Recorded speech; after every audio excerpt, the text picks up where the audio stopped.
My name is Marcia McWilliams. I am the president of New Orleans North Kenilworth Improvement and Security District, and I'm a board member of Bogus East of the Industrial Canal. I've lived in New Orleans East when my parents moved there in 1977. I was away at Florida State. When I came back home eventually, I moved back to the east. Okay. And Mr. Norris? My name is Wilfred Norris. I'm a retired educator, former principal of Joseph A. Craig Elementary School, also a military vet, and I've lived in New Orleans East for at least 40 years.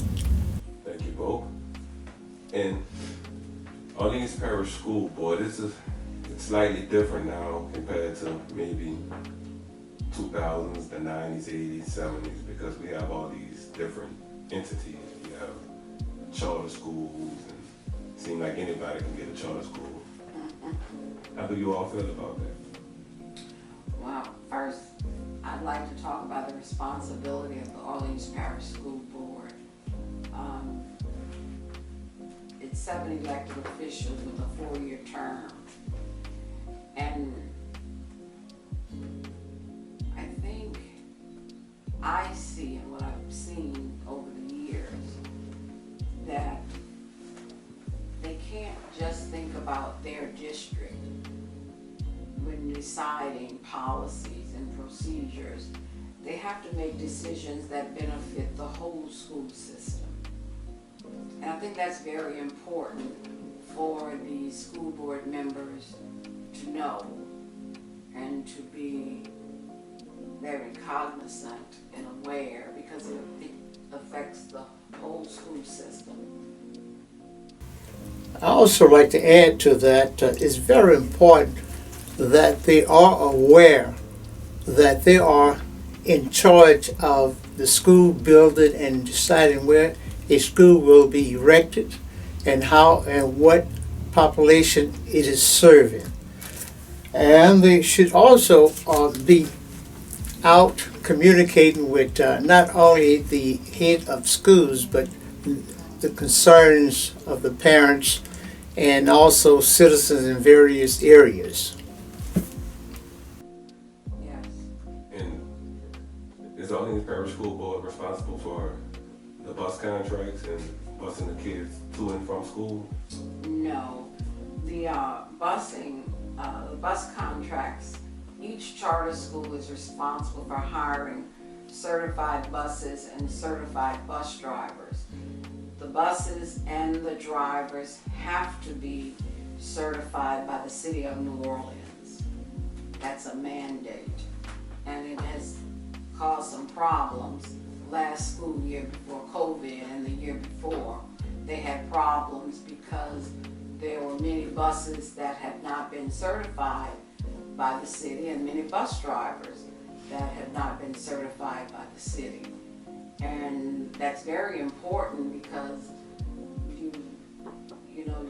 the safety of the children is very important. So we have to make sure that the buses are certified and up to code and have everything that they need. And we have to make sure that the bus drivers are certified and they know what to do. So that's been a problem for the last few years. One of the other responsibilities of the board members is selecting a school superintendent that is responsible and also answers to the board. They're responsible for hiring him and also evaluating him. So the superintendent of New Orleans Parish Public Schools, that's elected by the board and not the city? Yes. Yes. Okay, I never knew that. Yes. And Orleans Parish School Board, they grant charter schools. They have oversight over the charter schools, and they determine if a school's performance will determine if they are renewed as a charter school or not. So that's a very big part too of Orleans Parish School Board, and that's why it's so important to make sure we have the right people on the board that are really looking out for the children. They're first and foremost. So they have to be concerned about what is best for the children, not their agendas. One of the major problems in New Orleans East is that the One App program, parents are given the opportunity to select 4 or 5 schools they would like to their kids to go to in the order. We find that quite a few of our students are bused across town. The kids are out on the streets before the sun comes up. In many cases, they return after the sun goes down. So the One App program is a problem and needs to be addressed. Yes. And who controls the One App? Is it the school board? Yes. Yes. Yes. And board members have a lot to say about it. Yes, and that's something that they really need to, now that they're having this election and electing new board members for Orleans Parish schools, that is something that's tantamount that they really look at that and see. You know, that is not good to have children, young children, at 6:30 in the morning. It's dark and they're out there by themselves waiting for buses. We have approximately 37 charter schools, and each school has a board, a school board in itself. Those board members are selected in too many cases by the principal or the CEO, and they are not. The accountability to the community is need to be improved. The selection of board members need to be unified. It's almost like taxation without representation. We pay the taxes, those board members control the money at those individual charter schools. And with that, so we would like to know a uniform method so the public can have input in selecting the board members. Yes. And with the selection of board members, do you both think it's important for a school board member to have a background in education? Not necessarily. Not necessarily. Life experiences are more important, I think, than a degree in education.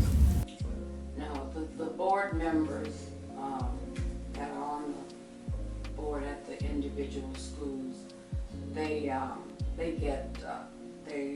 a parent on the board because that parent has children in the school. They get someone from the community, and then they have retired principals and retired teachers that are on that board. And speaking about that,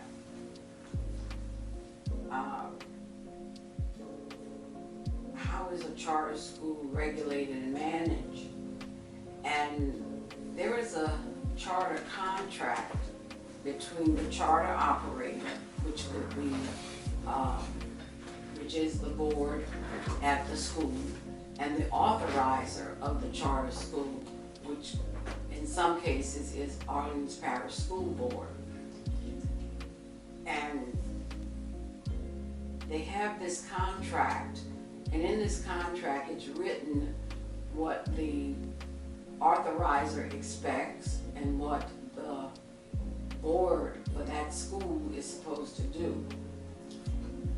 Charter schools have autonomy.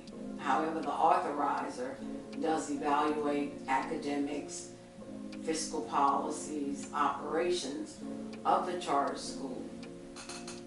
And the charter school has to operate according to that contract that they have with that authorizer. As I said, the authorizer in some instances is the Orleans Parish School Board, better known as the district. And so the district, the board of the school manages it, but the authorizer also evaluates the board.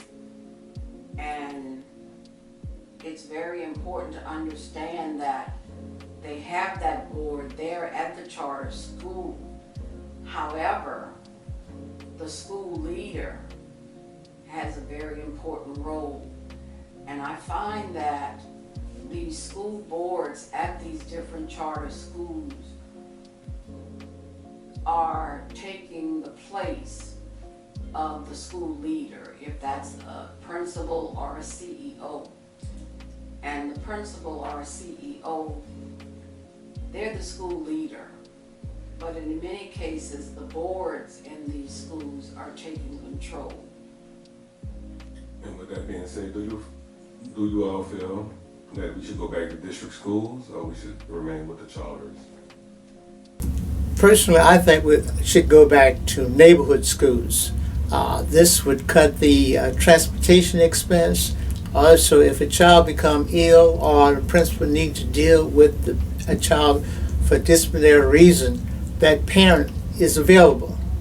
With COVID-19, if a child gets sick across the river, that is a problem trying to transport that child back to this side. Also, most of the charter schools, in my opinion, are top heavy.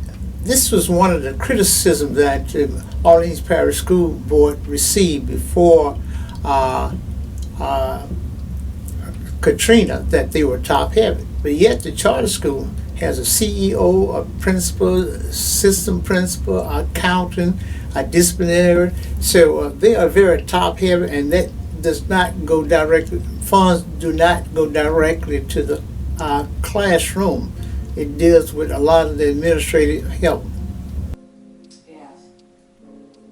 The charter schools are, I learned that 93% of students that attend public schools in Orleans Parish attend charter schools, where in other parishes you don't have 93% of students attending public charter schools. And the one thing is, each charter school decides, their curriculum and everything, so there's no consistency from school to school, and I find that to be a problem. I want to thank you both for your time. We appreciate it. Mrs. McWilliams and Mr. Norris. Thank you very much. Thank you.